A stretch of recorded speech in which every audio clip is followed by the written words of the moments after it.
ఆంధ్రప్రదేశ్లో ఎన్నికల సమయం సమీపిస్తున్న కొద్దీ అధికార వైసీపీ పార్టీ తన దూకుడు పెంచింది. ఇప్పటికే నియోజకవర్గాల వారీగా రెండో జాబితాలో అభ్యర్థుల లిస్టును విడుదల చేసినటువంటి నేపథ్యంలోనే ఆ జాబితాకు సంబంధించి అక్కడ సమన్వయకర్తలుగా అభ్యర్థులుగా ప్రకటించినటువంటి వ్యక్తులు ఇటు అనునిత్యం ఇంటింటికి ప్రచారంలో దూసుకుపోతున్నటువంటి పరిస్థితి. ప్రస్తుతం మనం తిరుపతికి సంబంధించినటువంటి అధికార వైసీపీ పార్టీ అభ్యర్థి బోమన అభినయ్ రెడ్డితో ఉన్నాం. సార్ నమస్తే. మొదటగా congratulations. Thank you so much sir. ఇంత చిన్న వయసులో అంటే ఊహించింది అందరూ కూడా చాలా వరకు కూడా ఊహించారు. మీరు దానికోసం ఖచ్చితంగా ఆ గోల్ రావాలి అని చెప్పి చాలా కష్టపడ్డారు. ఆ మార్క్ కూడా చూపించగలిగారు. లాస్ట్ మినిట్ వరకు కూడా మీకు కూడా కొద్దిగా కష్టాన్ని గుర్తిస్తారు అనేటువంటి ఒక నమ్మకం కొద్దీ ముందుకు వెళ్ళడం జరిగింది. ఎట్టకేలకు ఖచ్చితంగా మీ నేమ్ని అనౌన్స్ చేసినటువంటి పరిస్థితి. ఏ విధంగా ఉంది సార్ ఈ సంతోషం, ఆనందం? చాలా సంతోషంగా ఉంది. మొదట నా మీద చాలా భరోసా నుంచి, నమ్మకాన్ని నుంచి నాకు తిరుపతి శాసనసభ్యుడిగా అవకాశాన్ని, అంటే అభ్యర్థిగా అవకాశాన్ని కల్పించినటువంటి రాష్ట్ర ముఖ్యమంత్రి వైఎస్ జగన్మోహన్ రెడ్డి గారికి కృతజ్ఞతలు తెలియజేస్తున్నాను. దీని ద్వారా నాపై చాలా బాధ్యత కూడా పెరిగింది అనుకుంటున్నాను.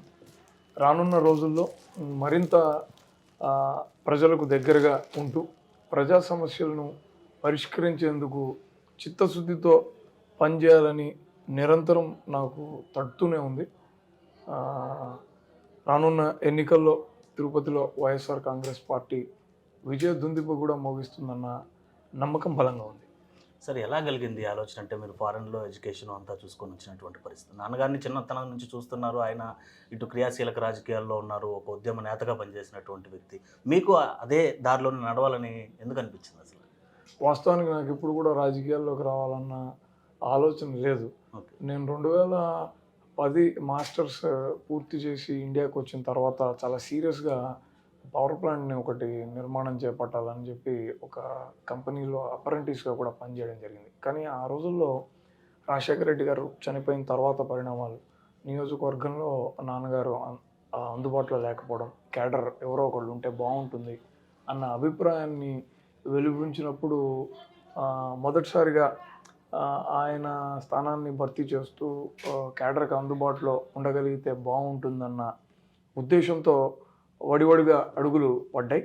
అది క్రమేపీ ఇక్కడ ఉన్నటువంటి స్థానిక నేతలతో బంధం బాగా పెరగడము, ఇంకా ఆ లెగసీని కంటిన్యూ చేస్తే బాగుంటుందన్న ఉద్దేశంతో గత 15 ఏళ్ళుగా, సుమారుగా 2010 డిసెంబర్ నాటికి నేను రాజకీయ కార్యక్రమాల్లో చురుగ్గా పాల్గొనడం మొదలైంది. అంటే ఈ సంవత్సరంతో 13-14 ఏళ్ళు ప్రయాణం సుదీర్ఘంగా రాజకీయాల్లో మా నాన్న వెంటే సాగడం జరిగింది.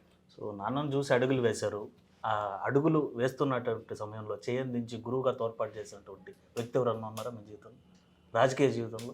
తెలిసినంత వరకు తిరుపతిలో ఉన్న వైఎస్ఆర్ కాంగ్రెస్ పార్టీ నాయకులు, కార్యకర్తలు, మద్దతుదారులు అందరూ కూడా వాళ్ళ స్థాయిలో ఏదో ఒక విషయంలో నాకు వాళ్ళ గైడెన్స్ ఇస్తూ వచ్చారు. ప్రథమంగా ఇలా గురువుగా, ఒక రోల్ మోడల్గా ఎవరినైనా తీసుకోవాలి అని అనుకుంటే మాత్రం ఖచ్చితంగా మా నాన్న పేరునే నేను చెప్పాలి. ఎందుకంటే ఆయన ఈ సమకాలీన రాజకీయ నాయకుల కంటే కూడా ఆయన ఆలోచన తీరు చాలా భిన్నంగా ఉంటుంది. ఆయన నడక అవన్నీ కూడా చాలామందికి స్ఫూర్తిని, ప్రేరణ ఇచ్చింది. కొడుకుగా నాపై కూడా ఆ ప్రభావం అంతో ఇంతో ఉండనే ఉంటుంది. కాకపోతే ఆయనతో పాటుగా ఇక్కడ ఉన్నటువంటి సీనియర్ నాయకులందరూ కూడా ప్రతి సమస్య ఎదురైనప్పుడు నాకు సలహాలు ఇవ్వడం, ఈ రకంగా పోగలిగితే బాగుంటుంది, ఈ సమస్యను ఈ దృక్కోణంలో చూస్తే ఇలాంటి సొల్యూషన్ని తీసుకురావచ్చు అని చెప్పడం జరుగుతూ వచ్చింది. ప్రధానంగా ఎలా అంటారు సార్? అంటే నాన్నగారిని మేము చూసాం కాబట్టి ఆయన అకారణంగా ఏ వ్యక్తిని కూడా నిందించేటువంటి పరిస్థితి ఉండదు. అది ఎంతటి వారైనా కూడా సరే, తనకి సంబంధించినటువంటి విషయం కావచ్చు, లేదా రాష్ట్రానికి సంబంధించినటువంటి విషయం కావచ్చు, ఎందులో కూడా మనకెందుకులే అని ముందుకు సాగేటువంటి వ్యక్తి, ప్రజాసేవ చూసుకుంటూ ముందుకు సాగేటువంటి. సో ఇలాంటి అకారణంగా ఎవరిని నిందించరు కాబట్టి ఆయన కూడా ఎవరు నిందించేటువంటి పరిస్థితులు ఎక్కడ కూడా మనకు చాలా తక్కువగా చూస్తూ ఉంటాం. సో ఇలాంటి రాజకీయమైనటువంటి మాటలు ఏమైనా నేర్పినటువంటి ఒక 2 మాటలు ఏమైనా చెప్తారు? ఆయన తరచూ చెప్తుంటారు, వీళ్ళు మన శత్రువులు కాదు, మన వైపున పోటీ చేసేటటువంటి మనకు ప్రత్యర్థులుగా నిలబడేటటువంటి వాళ్ళు ఎప్పటికీ మనకు శత్రువులు కాదు. వాళ్ళని రాజకీయ ప్రత్యర్థులుగా చూడాలి తప్ప వాళ్ళ మీద మాట్లాడకూడని పదాలను వాడడం కానీ ఆ సందర్భానికి సంబంధం లేనటువంటి వ్యాఖ్యలు చేయడం కానీ చాలా పొరపాటు. దాన్ని నీ జీవితాంతం నువ్వు పాటించాలి అన్న విషయాలను గట్టిగా నాకు ఆయన చెప్పడం ఇప్పటికీ నా చెవిలో మోగుతూనే ఉన్నాయి. సో ప్రత్యర్థులు శత్రువులు కాదు అన్న వాటి వరకు ఓకే, వాళ్ళ శక్తి అంచనా వేయడం కూడా చాలా ముఖ్యం ఇక్కడ. సో వాటిని అంచనా వేసి మనం ముందుకు సాగాల్సినటువంటి అంశాలు ఎన్నో ఉంటాయి. సో ఏ విధంగా అంచనాలు వేశారు తిరుపతిలో? అభివృద్ధిని అయితే చూపించారు, మాస్టర్ ప్లాన్ రోడ్స్ ఎక్కడ చూసినా అభినయ పేరే వినిపిస్తున్నటువంటి. ఇది కాకుండా ఇంకేంటి ఆలోచన, మైండ్లో ఏది పెట్టుకొని గన్ షాట్గా ముందుకెళ్ళాలని చెప్పి ఆలోచిస్తున్నారు? ఇప్పుడు నాకు తెలిసినంత వరకు తిరుపతి అన్నది ఒక అర్బన్ నియోజకవర్గం. అర్బన్ నియోజకవర్గంలో ఉంటున్నటువంటి వాళ్ళ కోరికలు కానివ్వండి, వాళ్ళ సమస్యలు కానీ మిగతా నియోజకవర్గాలతో పోలిస్తే చాలా భిన్నంగా ఉంటాయి. ఇప్పుడు మాస్టర్ ప్లాన్ రోడ్ల గురించి మీరే అన్నారు. ఈ మాస్టర్ ప్లాన్ రోడ్ల అవసరం ఎందుకు వచ్చింది? తిరుపతిలో గత కొంతకాలంగా విపరీతమైనటువంటి ట్రాఫిక్ సమస్య ఉంది. ఈ ట్రాఫిక్ సమస్యను అధిగమించడం కోసం కొత్త దారులను ప్రధానమైనటువంటి రహదారులతో కలపాల్సినటువంటి పరిస్థితి ఏర్పడింది. ఇదేవో నేను కొత్తగా ప్రపోజ్ చేసినటువంటివో కనిపెట్టినటువంటివో కావు. ఇది ఎప్పటి నుంచో తుడా ఈ మాస్టర్ ప్లాన్ రోడ్లను ప్రపోజ్ చేస్తూ వచ్చింది. నిజానికి 1984లో తుడా ఆవిర్భవించిన నాటి నుంచే ఈ ప్రతిపాదనలన్నీ కూడా తెరపైకి వచ్చాయి. కానీ బలంగా ఎవరు వీటిని ఇంప్లిమెంట్ చేయలేకపోయారు. మేము ధైర్యంగా వైఎస్ఆర్ కాంగ్రెస్ పార్టీ అధికారంలోకి వచ్చిన తర్వాత జగన్మోహన్ రెడ్డి గారి వెనుదనుతో మేము ముందుకు పోగలిగినాం. దీని పట్ల ప్రజల్లో చాలా సానుకూలత ఏర్పడింది. ఇప్పటి వరకు వీటిని టచ్ చేయడానికి ఏ రాజకీయ నాయకుడు కానీ ఏ ప్రభుత్వాలు కానీ సాహసించలేదు. ఎందుకంటే ఓటు బ్యాంకు రాజకీయాలతో ముడిపడినటువంటి వాళ్ళ ఆలోచనలు ఎక్కడ దీనివలన వ్యతిరేకత వస్తుందేమోనని భయపడుతూ వచ్చారు. కానీ కొత్త తరాన్ని రిప్రజెంట్ చేస్తున్నటువంటి అలాంటి వాళ్ళు ఎప్పుడు కూడా ధైర్యంగా నిర్ణయాలు తీసుకుంటారని నేను అనుకుంటున్నాను. ఆ ధైర్యంలో నుంచే వీటి అమలు మొదలైంది, మంచి సత్ఫలితాలను ఇచ్చింది. ఇవే కాకుండా భవిష్యత్తులో ఇప్పుడు కేవలం 18 మాస్టర్ ప్లాన్ రోడ్లను మేము ప్రతిపాదించుకున్నాం, వాటిని ప్రజలకు అందుబాటులో కూడా తీసుకొని వచ్చేసాం. ఇంకో 12 నుంచి 14 మాస్టర్ ప్లాన్ రోడ్లను భవిష్యత్తులో నిర్మించదలిచాం. దానికి సంబంధించినటువంటి కౌన్సిల్ తీర్మానాలన్నీ కూడా పూర్తయినాయి. అంటే ఇదంతా కూడా ఒక 30-34 రోడ్ల నెట్వర్క్ తయారవుతుంది తిరుపతిలో. తద్వారా తిరుపతిలో ప్రయాణించాలనుకుంటున్నటువంటి ఎవరైనా కూడా ఒక చోట నుంచి మరో చోటికి పోవడం అన్నది చాలా సులువు అయిపోతుంది. ఈరోజు భారతదేశంలో ఏ నగరాన్ని తీసుకున్నా కూడా ట్రాఫిక్ కోరల్లో చిక్కుకుపోయింది. తిరుపతి అలా కాకూడదు. తిరుపతి ఇక మీదట ఇంకా భవిష్యత్తు అంతా కూడా తిరుపతి వేగంగా విస్తరిస్తుంది. ఆ విస్తరించేటటువంటి తిరుపతి నగరాన్ని ఆ వేగాన్ని అందిపుచ్చుకునే ఇన్ఫ్రాస్ట్రక్చర్ని క్రియేట్ చేయడం అన్నది నా ప్రథమ లక్ష్యం. దీంతో పాటుగా శానిటేషన్ వైపు ఇప్పుడే మేము వడివడిగా అడుగులు వేస్తున్నాం. ఇప్పుడు మాకున్నటువంటి పారిశుద్ధ్య కార్మికుల సంఖ్య 1100. దీన్ని మరో 1700 మందిని పెంచి మొత్తానికి 2800 మందికి పైగా పారిశుద్ధ్య కార్మికులను నియమించుకున్నట్లయితే తిరుపతిని భారతదేశంలోనే అత్యంత సుందరమైన నగరంగా తీర్చిదిద్దే అవకాశాలు మెండుగా ఉంటాయి. దీనికి తగ్గ కరస్పాండెన్సీ ఈపాటికే టీటీడీతో జరిగింది. టీటీడీ కూడా సానుకూలంగా స్పందించింది. దానికి కారణం తిరుపతిలో మెజారిటీ ఆస్తులు టీటీడీ కలిగి ఉండడం. టీటీడీ ఖచ్చితంగా పారిశుద్ధ్యం విషయంలో చేయూతను అందించాల్సిన అవసరం ఉంది కాబట్టే వాళ్ళు కూడా ముందుకు వచ్చారు. కానీ కొంతమంది కుయుక్తుల కారణంగా, కుట్రల కారణంగా, వాళ్ళ రాజకీయ సిద్ధాంతాల కారణంగా కోర్టులకు పోవడం ఇలాంటివి జరిగాయి. వాటి మీద కోర్టు కూడా ఇంకొన్ని రోజుల్లో తీర్పుని వెలువరించే అవకాశం ఉంది.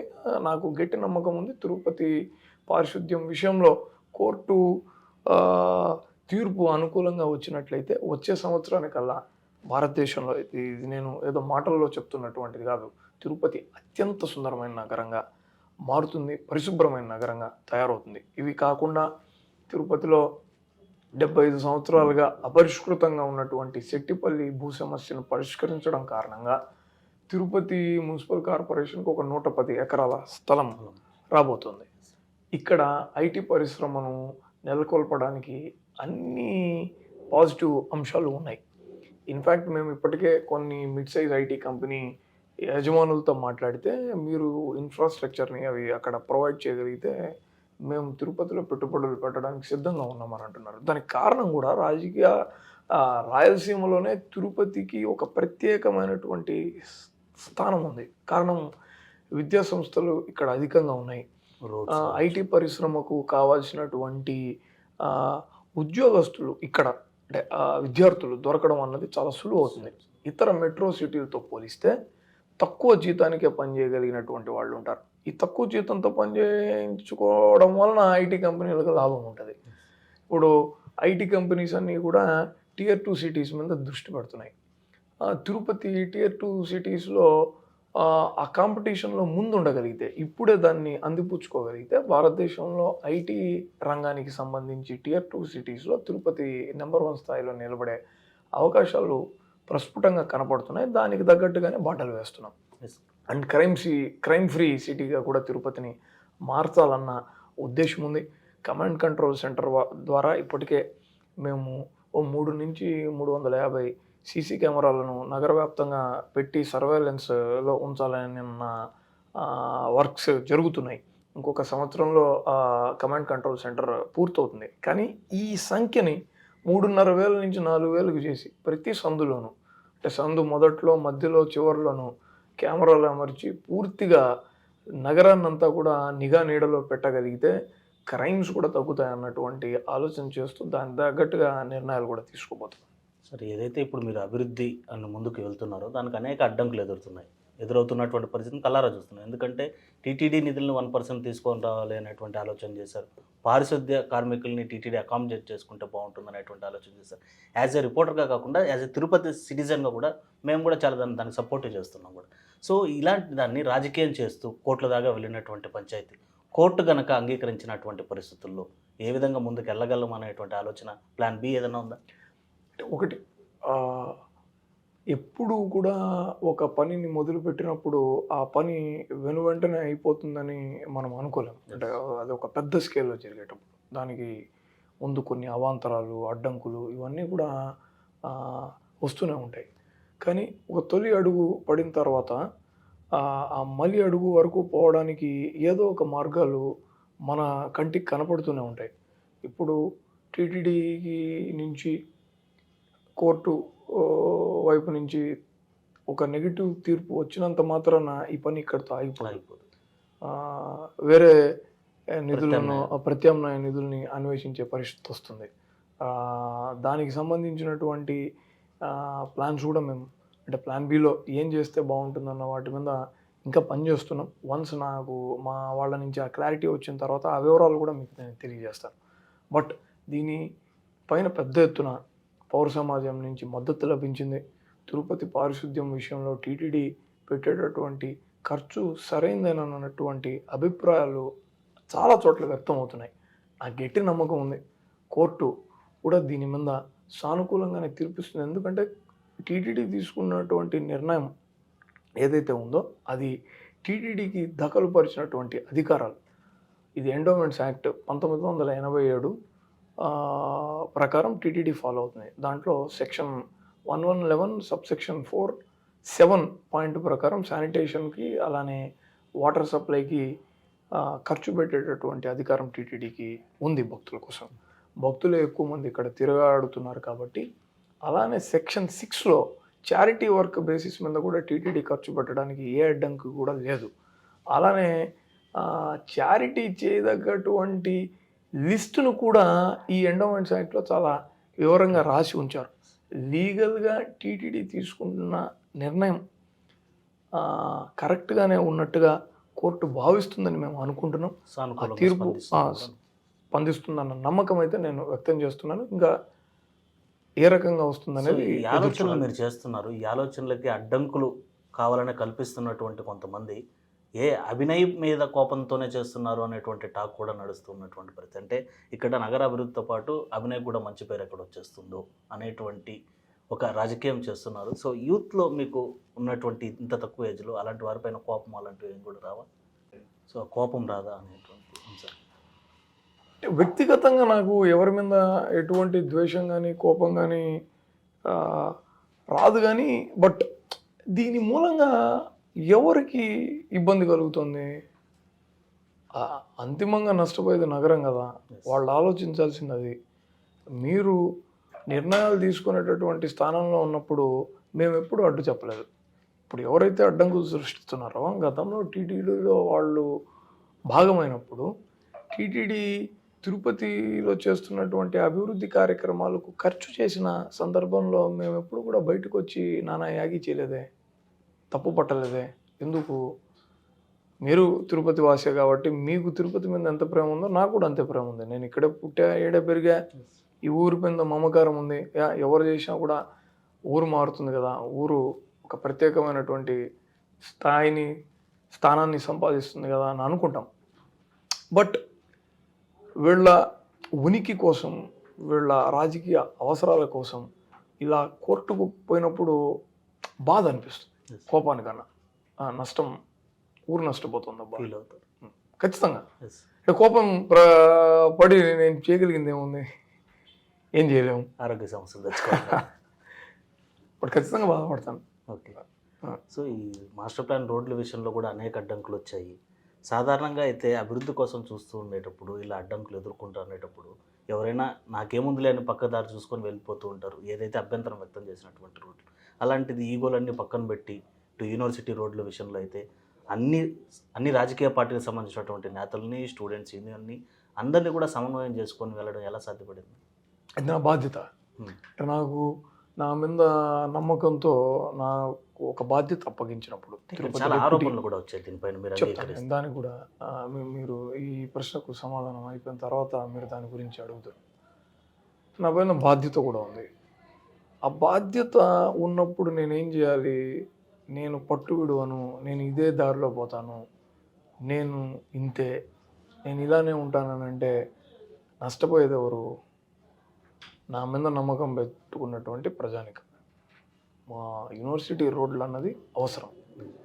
మనకు పడమట వైపున జూ రోడ్డుని, యూనివర్సిటీ ముందర ఉన్నటువంటి రోడ్డుని కలిపేటటువంటి ఒక పెద్ద రోడ్డు లేదు. అక్కడ మెడికల్ ఇన్స్టిట్యూషన్స్ వచ్చేసినాయి. సాంస్క్రిట్ విద్యాపీఠంకి పోవాలన్నా కూడా ఒక చిన్న అడ్డదారిలో పోవాల్సినటువంటి పరిస్థితి. అదొక సెంట్రల్ యూనివర్సిటీ. ఒక అంత పెద్ద సెంట్రల్ యూనివర్సిటీని తిరుపతిలో పెట్టుకొని అసలు సాంస్క్రిట్ విద్యాపీఠం తిరుపతిలో ఉందా అని తిరుపతిలో ప్రజలను అడిగితే 20% కంటే ఎక్కువ మంది చెప్పలేని పరిస్థితి. ఈ రోడ్డు వేయడం వల్ల దానికి ఒక మెయిన్ రోడ్ యాక్సెస్ వస్తుంది. ఆర్ట్స్ కాలేజ్కి 80 అడుగుల రోడ్డుకి యాక్సెస్ వచ్చేస్తుంది. స్పోర్ట్స్ కాంప్లెక్స్కి ఇంకో రోడ్ యాక్సెస్ వస్తుంది. వెనకాల ఉన్నటువంటి BIRRD, SVIMS, Padmavathi children hospital, Tata cancer ఇన్స్టిట్యూషన్కి, అరవింద్ ఐ హాస్పిటల్కి ఆ రూట్ ఉపయోగపడుతుంది. ఇన్ని ఇన్స్టిట్యూషన్లకు రోడ్డు యాక్సెస్ని ఇవ్వగలిగినటువంటి అంశంలో నేను తగ్గిపోతే నాకు పోయేదేముంది? ఆ రోడ్డు రాగలిగితే ఊరికి ఒక గొప్ప రోడ్డు వచ్చినట్లు అవుతుంది. దాన్ని వాడి ఎంతోమందికి ఉపయోగకరంగా ఉంటుంది. అసలు మెడికల్ ఎమర్జెన్సీ వచ్చినప్పుడు ఒకే రూట్లో పోయి ఏదో ట్రాఫిక్ జామ్ అయ్యి ఆడ ఇరుక్కొని ఒక ప్రాణం పోతే వచ్చే బాధ ఎంత దారుణంగా ఉంటుందో నేను మీకు ప్రత్యేకంగా చెప్పాల్సిన అవసరం లేదు. ఆల్టర్నేటివ్ రూట్స్ ఉన్నప్పుడు చాలా ఈజీగా హాస్పిటల్స్కి చేరుకోవచ్చును, వైద్య సౌకర్యాలు అందుకోవచ్చును, ఒక ప్రాణం నిలుస్తుంది. దాంట్లో నా ఈగోని నేను పక్కకు పెట్టి పనిచేయడంలో నేను నిజంగా చాలా హ్యాపీగా కూడా ఫీల్ అయినాను. దాన్ని ఆ వైపుకు మార్చడాన్ని అందరూ అంగీకరించారు. ఆ పనులను పోస్ట్ ఎలక్షన్స్ చేపడతాం. సో ఈ రోడ్ల పేర్లు ఏంటి సార్? సాధారణంగా నాయకుల పేర్లో, లేకపోతే మీ పార్టీ అధికారంలో ఉంది కాబట్టి మీకు సంబంధించినటువంటి నాయకుల పేర్లో పెడుతూ ఉంటారు. అలా కాదని కవులు, ఇటు తిరుమల శ్రీవారితో అనుబంధం ఉన్నటువంటి పేర్లను పెట్టడం ఎవరు ఆలోచన? ఇది పూర్తిగా ఎమ్మెల్యే కరుణాకర్ రెడ్డి గారి ఆలోచనే. ఆయన చరిత్ర పట్ల ఆయనకు చాలా మక్కువ ఉంది. తిరుపతి చరిత్ర గురించి బహుశా ఆయనకి తెలిసినంతగా, ఆలయ చరిత్ర గురించి ఆయనకి తెలిసినంతగా తిరుపతిలో మరెవరికి తెలియదనే నేను అనుకుంటున్నాను. అది నా సొంత అభిప్రాయం కాను. ఆయన ఆ చరిత్ర పైన ఉన్నటువంటి మక్కువతో ఆలయానికి సంబంధించి, ఆలయానికి సేవ చేసినటువంటి, భగవంతుడి సేవలో తరించినటువంటి మహానుభావుల పేర్లు తిరుపతికి పెట్టగలిగితే ఒక ఆధ్యాత్మిక గుబాళింపు నగరానికి కలుగుతుందని ఆయనే ఈ పేర్లన్నింటినీ కూడా సెలెక్ట్ చేయడం జరిగింది. సాధు సుబ్రహ్మణ్య శాస్త్రి గారు తిరుమల ఆలయం పైన చాలా చక్కటి పుస్తకాన్ని రచించి ఉన్నారు. ఆ పుస్తకం నుంచే చాలా పేర్లు బయటికి కరుణాకర్ రెడ్డి గారు తీసినట్టుగా నేను ఆయన చెప్పడం ద్వారా తెలిసింది నాకు. ఓకే. సో రాజకీయం అంటేనే సామాజిక సమీకరణలు కూడా ఉంటాయి సార్. చాలా వరకు కూడా తిరుపతిలో రాజకీయ సమీకరణలు మీకు తెలుసనే నేను అనుకుంటున్నాను. ఎందుకంటే చాలా సామాజిక వర్గాలతో మీరు సమావేశాలు నిర్వహించారు. వాళ్ళకి చాలా కలుపుకుంటూ వాళ్ళని ముందుకు వెళ్ళినటువంటి అనేక సిచ్యువేషన్స్ మేము కూడా చూసాం. ఏ విధమైనటువంటి సమన్వయత ముందుకెళ్తున్నారు ప్రస్తుతం? ఇక్కడ ఈ ఎన్నికల్లో నినాదమే అభివృద్ధి. అభివృద్ధికి మించినటువంటి సాధనం ఎన్నికల్లో మరొకటి ఉండదనే నేను భావిస్తున్నాను. తిరుపతి ప్రజలు ఎంతో కాలంగా ఎదురు చూసినటువంటి చాలా సమస్యలకు మనం అధికారంలో ఉన్నప్పుడు పరిష్కారం చూపగలిగాం. ఈ సామాజిక సమీకరణలన్నిటినీ దాటగలిగేంత శక్తి వీటికి ఉందని నేను భావిస్తున్నాను. తొలిసారి వచ్చేటటువంటి రాజకీయ నాయకుడికి ఎన్నికల్లో పోటీ చేసేటప్పుడు ఈ సామాజిక సమీకరణల గురించి ఎక్కువ ఆలోచించాల్సిన పరిస్థితి ఉన్నమాట వాస్తవమే. కానీ తిరుపతి నగరం ఆ స్థాయిని దాటిందని నేను అనుకుంటున్నాను. ఈనాడు పనిచేసినటువంటి వాళ్ళను నగరం ఆదరించాలనేది చాలా ప్రస్ఫుటంగా కనపడుతుంది. నాకు గట్టి నమ్మకం ఉంది. అయినప్పటికీ అందరినీ కలుపుకోపోవాలన్న ఉద్దేశంతో ఇక్కడ కులాలకు సంబంధించినటువంటివి కాకుండా సమాజంలో ఉన్నటువంటి వివిధ రకాలైనటువంటి పనులు చేస్తున్నటువంటి వాడు, వైద్య వృత్తిలో ఉన్నటువంటి వాడు, లాయర్సు, తర్వాత టీటీడీ ఎంప్లాయీస్, యూనివర్సిటీ ఎంప్లాయీస్ని, ఇలాంటి వాళ్ళని అందరినీ కూడా ఏకం చేయాలన్న ఆలోచనతో ముందుకు పోతున్నాం.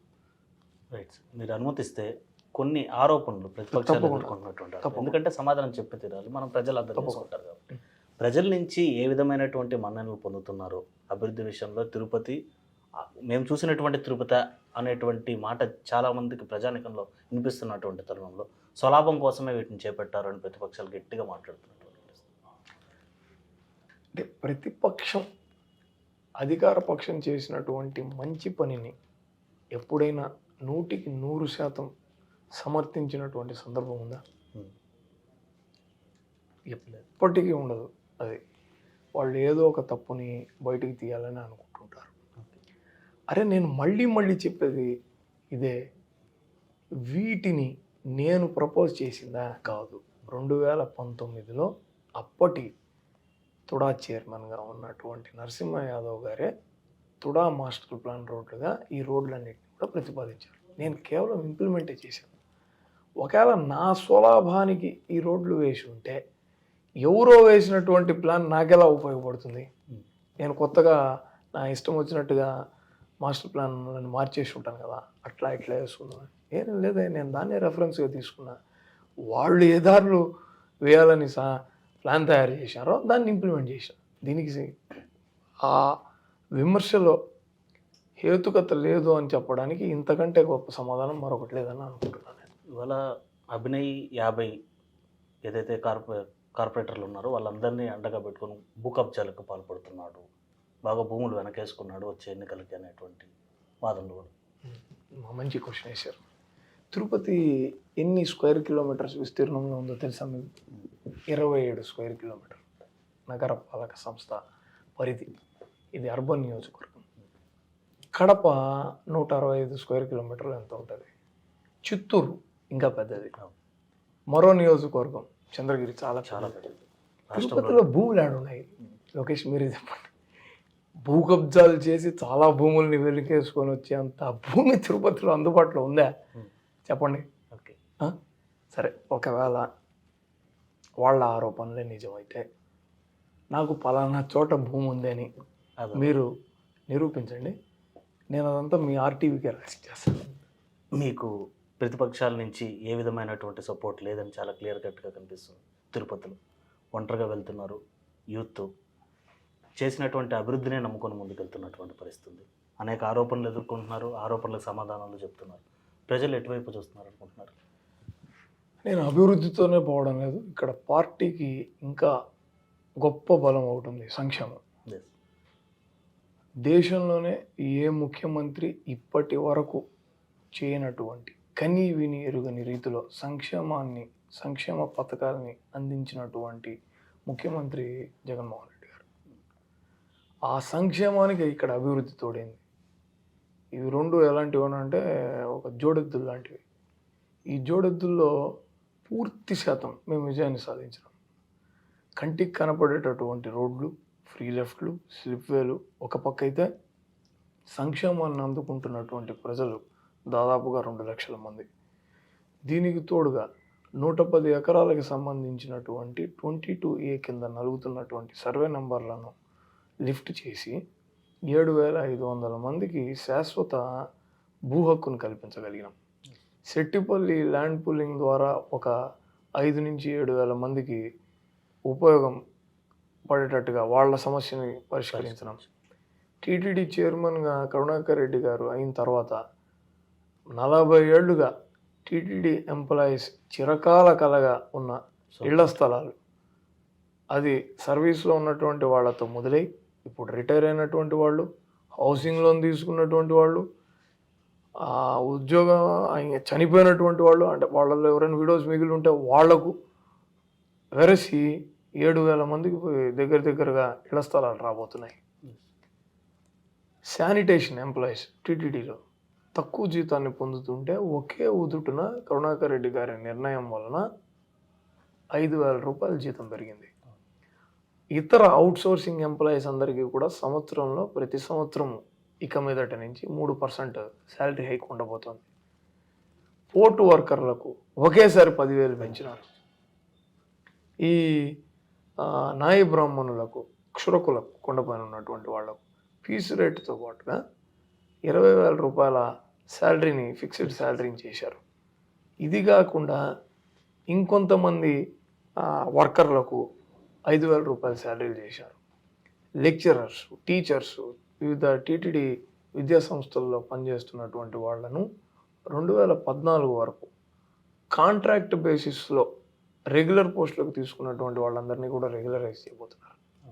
ఇవన్నీ కనపడనట్టు ఇంతమంది ఇన్ని రకాలుగా తిరుపతిలో లబ్ధి చేకూరిన తర్వాత ప్రతిపక్షాలన్నీ ఉమ్మడిగా వస్తేమి, విడిపోయి వస్తేమి, ప్రజలకు వాళ్ళకి జరిగినటువంటి మేలుతో పనిచేసేటటువంటి వాడికి తిరిగి అవకాశం కల్పించకుండా ఉంటారా అన్న ఒక చిన్న ఆశ కాదు, నమ్మకం కూడా ఉంది. తిరుపతి ప్రజానికం ఉమ్మటికి వైఎస్ఆర్ కాంగ్రెస్ పార్టీతో ఈసారి నిలబడుతుంది.